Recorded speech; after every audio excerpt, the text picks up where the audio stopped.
అందరి దేవీ దేవతల స్వరూపాలని చూసుకుంటున్నారు. నీకొచ్చిన నష్టం ఏమిటి?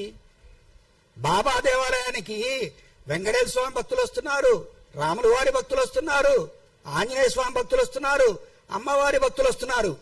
అలాగే పీఠాధిపతులు వచ్చి ప్రతిష్టలు చేసి బాబాని గురువుగా ప్రోత్సహించి తెలుగు రాష్ట్రాల్లో ఈ రోజున అందరి హృదయాలలో బాబాని నింపుకునేలా చేశారు. ఎంతో మంది ప్రవచనకారులు ప్రత్యేకంగా బాబా అంటే సాక్షాత్తు పరబ్రహ్మ స్వరూపము, దత్తాత్రేయ స్వరూపము, బాబాని ఆరాధించండి అన్నారు. గురు పౌర్ణిమ ఉత్సవం వచ్చిందంటే వేరే దేవాలయాల్లో ఎక్కడైనా గురు పౌర్ణిమ వైభవం చూశారా? బాబా దేవాలయాల్లో గురు పౌర్ణమి వైభవం ఎలా జరుగుతుంది?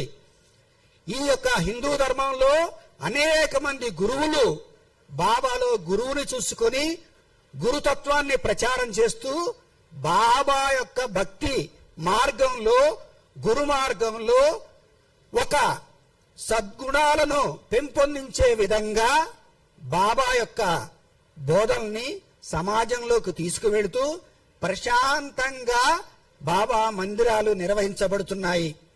ఎక్కడైనా ఎప్పుడైనా బాబా మందిరాలు బయటికి వచ్చి గొడవలు చేయటం, ధర్నాలు చేయటం, లేకపోతే ఏదైనా సంఘ విద్రోహ చర్యల్లో పాల్గొనటం ఎప్పుడైనా చూశారా? అసలు బాబా భక్తుల వల్ల, బాబా మందిరాల వల్ల మీకు వచ్చిన బాధ ఏమిటి? మేము సమాజంలో జరుగుతున్నటువంటి ఏ కార్యక్రమానికైనా సహాయం చేస్తున్నాం. వినాయక చవితి వస్తే వినాయక చవితి జరుపుతున్నాం.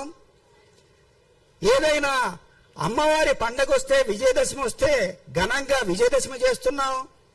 అలాగే శ్రీరామనవమి ఉత్సవం చేస్తున్నాం, గురు పౌర్ణమి ఉత్సవాలు చేస్తున్నాం.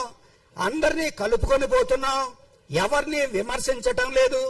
ఏ ఒక్కరిని పేరు పెట్టి ఏ దేవీ దేవతల్ని మేము విమర్శించటం లేదు. బాబా అంటే సకల దేవతా స్వరూపుడుగా నమ్మకం ఉన్నవాళ్ళు కొలుస్తున్నారు. కొంతమంది గురువుగా భావిస్తున్నారు, కొంతమంది సాధువుగా భావిస్తున్నారు. మరి అటువంటి బాబా పట్ల సమాజంలో అనేక మందికి మార్పు తీసుకొచ్చినటువంటి బాబాని మీరు ఈ రోజున బజార్లోకి తీసుకొచ్చి బాబాని సాయిబు అంటారా?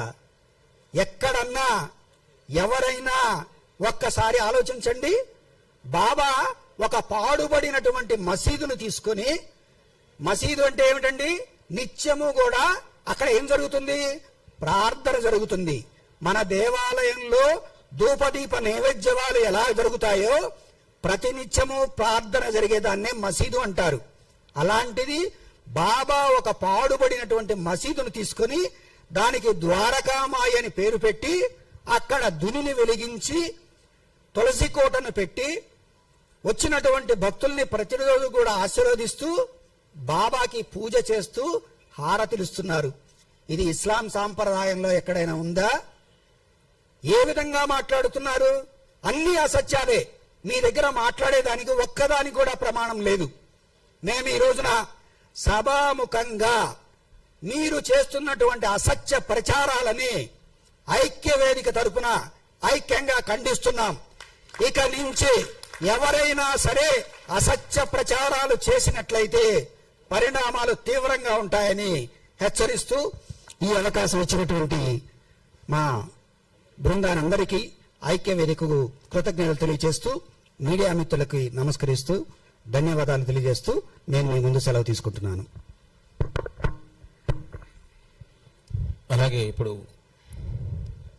ఆచార్య మైనంపేట గారు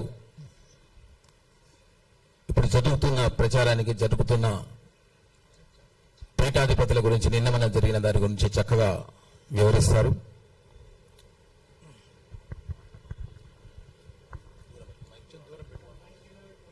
శ్రీ సచ్చిదానంద సమర్థ సద్గురు సాయినాథ్ మహారాజ్ की जय. శ్రీ గురుభ్యో నమః.